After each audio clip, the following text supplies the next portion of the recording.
కొత్తగా భక్తి వచ్చినోడికి బొట్లు ఎక్కువ అంట. ఆ మరి జగన్మోహన్ రెడ్డి గారి పరిస్థితి అలా ఉంది. రెండు రోజుల క్రితం వైఎస్ఆర్ జిల్లాలో ఒక నందీశ్వరుని ఆలయానికి ఓపెనింగ్కి వెళ్ళారు. అక్కడ ఒక హోమం చేశారు, యజ్ఞం చేశారు, ఏవేవి నటించారని చూసాం. వాళ్ళు చూసుకోవాలి, ఏమైనా చేసేటప్పుడు అన్ని సెట్ చేసుకుంటారు, సెటప్ నీట్గా.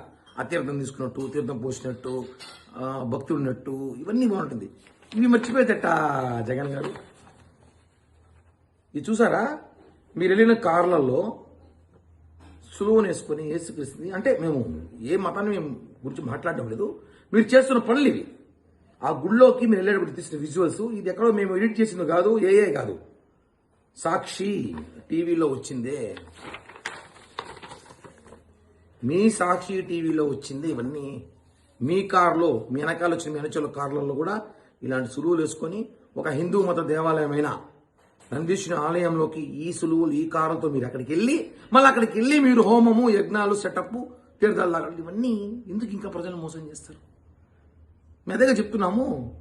ఎందుకు మీరు మళ్ళా మీ వాళ్ళు, మీ పేటీఎం వాళ్ళు, మా నాయకులు మాట్లాడతారు. నేను ఒకటే చెప్తున్నా, జగన్మోహన్ రెడ్డి మర్చిపోయింటాడు బిజీలో అనుకున్నాను. ఈ పేటీఎం గారు మీరైనా గుర్తు చేయాలి కదా. చూడు, ఇట్ట అడ్డంగా దొరికిపోతే ఎట్టా?